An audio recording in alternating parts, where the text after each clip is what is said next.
자, 이 두 가지를 가지고 와봤습니다. 그래서 콘텐츠를 창업하는 것, 그 다음에 안전주의를 가지고 이 창업을 어떻게 할지 이거에 대해서 얘기를 해볼 건데, 우리가 보통 이제 창업하면은 좀 큰 범위를 많이 생각하세요. 1,000억짜리, 2,000억짜리, 조금 작게는 100억짜리 이렇게 하는데, 그렇게 큰 창업에 대한 이야기를 할 수 있다면 정말 좋겠지만, 사실 창업하는 사람들이 모두 그렇게 좀 큰 창업을 할 수 있지는 않거든요. 진짜 창업을 하다 보면은 굉장히 작은 범위부터 시작하게 되는데, 정작 내가 창업에 대해서 찾아봤을 때, 책을 읽어봤을 때, 어디 저기 실리콘밸리에서 굉장히 큰 투자를 받아가지고 창업한 내용들만 나온다. 이러면 사실은 내가 창업한 거하고 너무 달라서 좀 실질적으로 뭔가 도움을 받기가 어려웠습니다. 그래서 진짜로 창업하면은 내가 오늘 내야 될 사무실 월세, 뭐 볼펜 한 자루, 뭐 이런 거 하나에도 벌벌 떠는데, 그 1,000억짜리, 2,000억짜리 회사를 만든다는 것이 좀 멀게 느껴집니다. 그래서 오늘은 진짜 여러분들이 창업을 한다고 가정하고서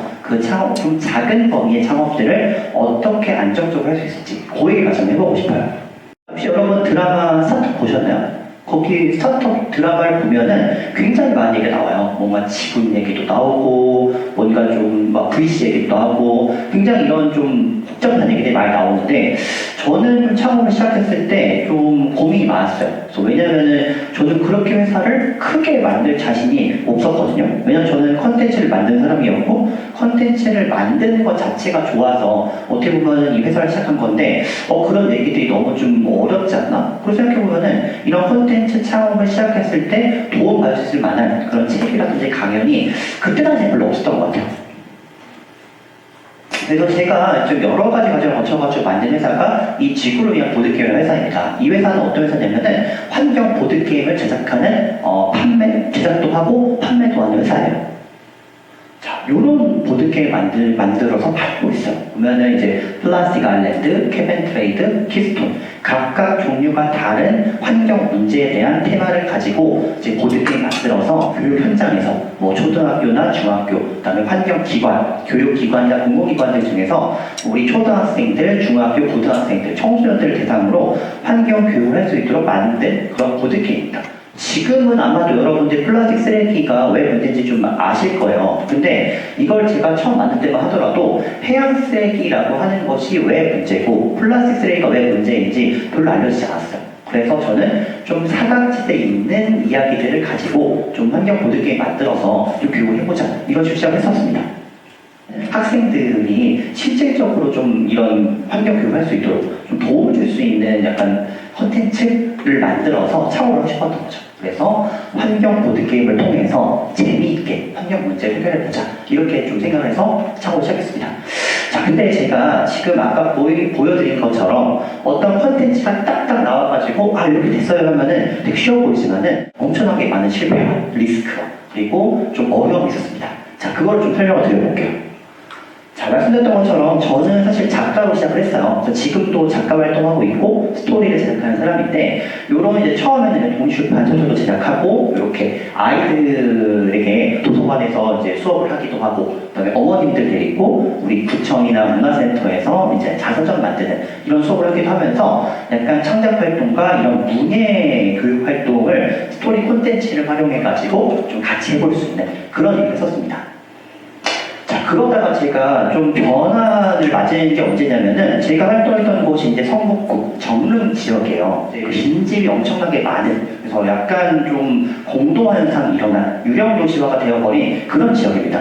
제가 그 지역에서 봉사활동도 오래 하고 이렇게 이제 창작 활동을 진행을 하면서 이 지역에서 뭘 해볼 수 없을까? 약간 지역 활동 쪽으로 좀 고민하게 된 거예요.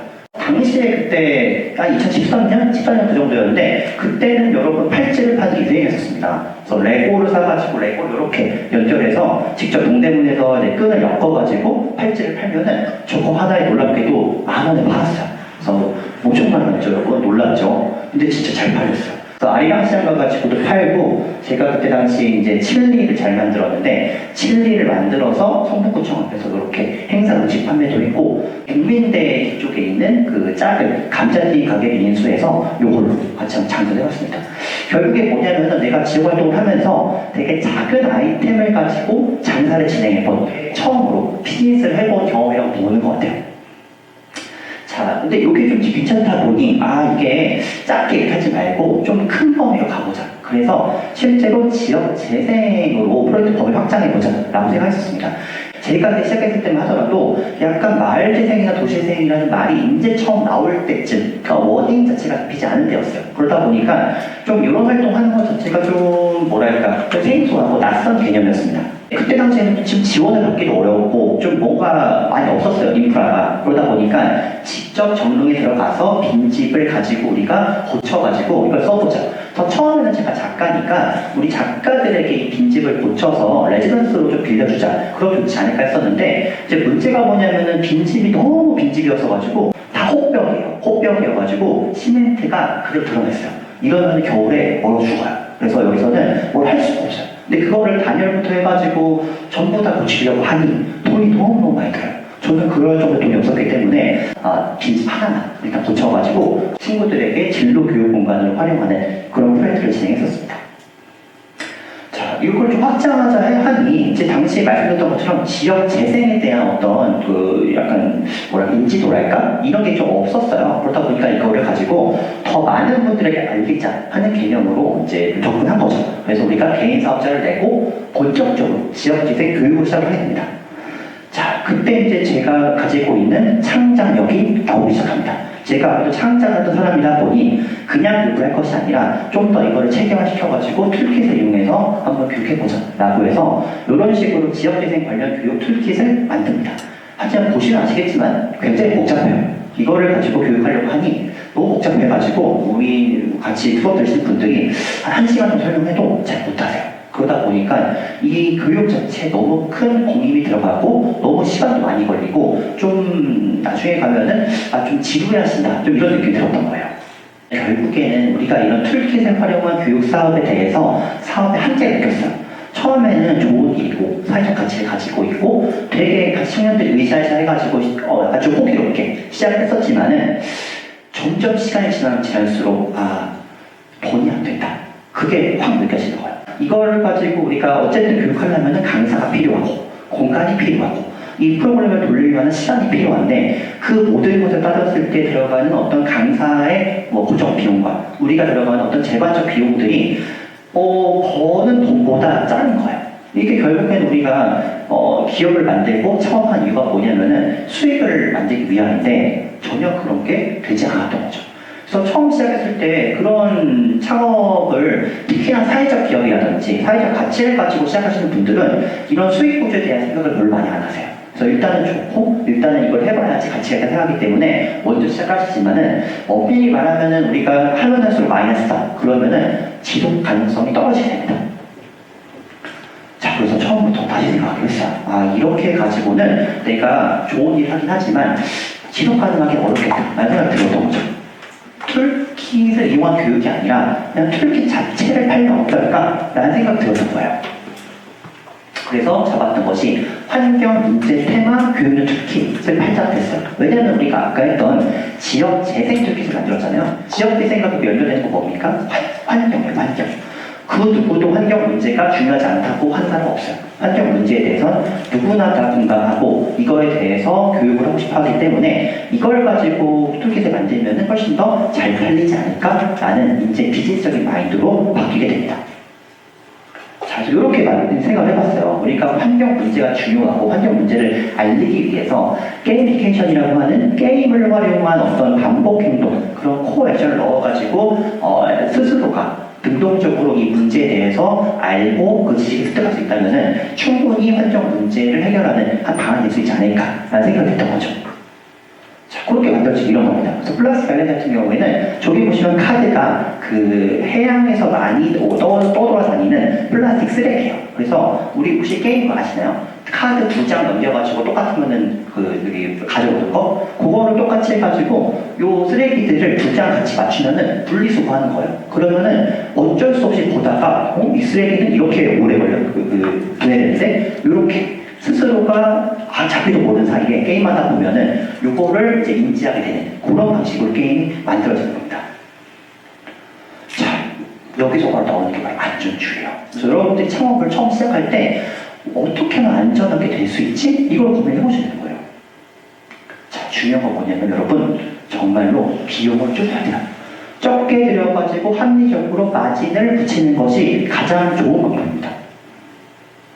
자, 제가 처음 이거 시작할 때 플랫폼, 오토 서비스, 모바일 게임, 교육 서비스 등등등등등 아주 많은 최신식 창업이 유행할 때였어요. 근데 여러분 이거를 제가 고민했었는데 안 한 이유가 뭐냐면은 플랫폼이나 앱 사업들은 돈이 정말 많이 들어요.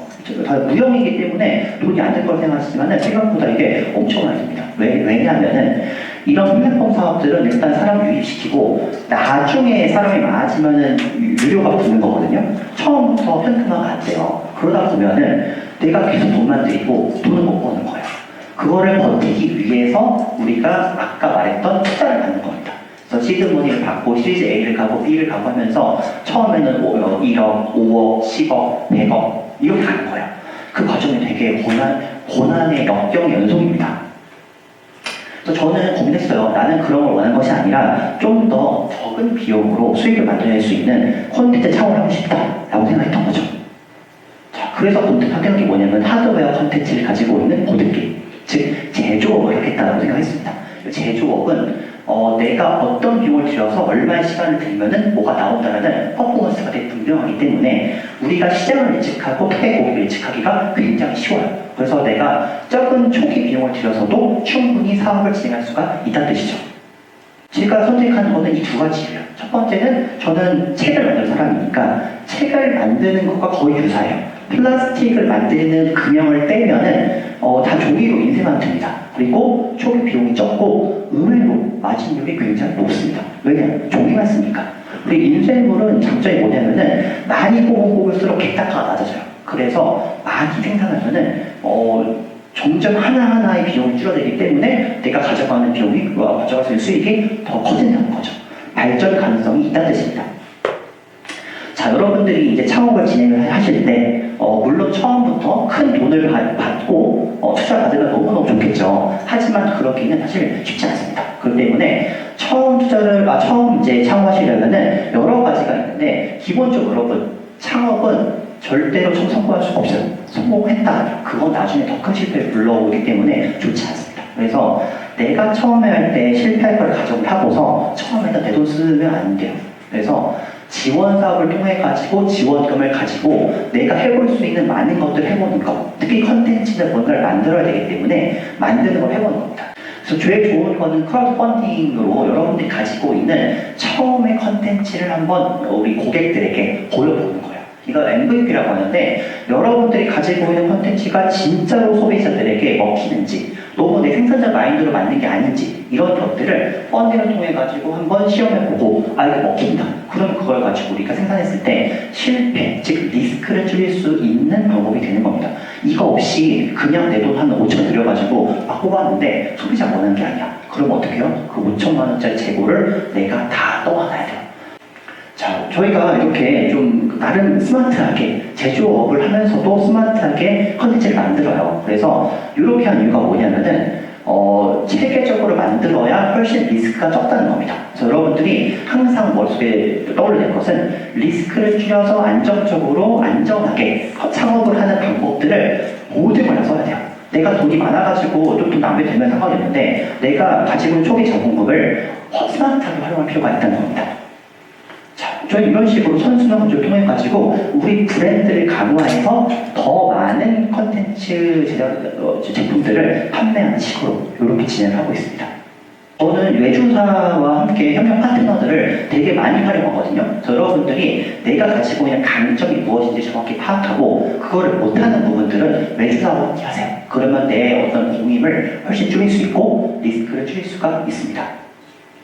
자, 제가 좀 빠르게 여러분들에게 콘텐츠 창업 안전주의에서 말씀드렸는데 제가 이렇게 말씀드린 이유가 뭐냐면은 여러분들 중에서 누군가가 창업하고 싶고 창업을 하고 있으시면은 처음부터 나 이렇게 할 거야 막 이렇게 하면 좋겠지만 이제 그렇지 못하는 높아요. 그럴 때는 여러분들이 좀 더 차분하게 내가 할 수 있는 것들 그리고 내가 좀 만들고 싶은 것들이 무엇인지 그리고 내가 하려는 아이템들 중에서 우리 소비자가 원하는 것이 무엇인지를 좀 더 면밀하게 스마트하게 보고 좀 천천히 갈 수 있다면은 좀 더 지속 가능한 창업이 가능할 것이다 이런 말씀 드리고 싶었습니다.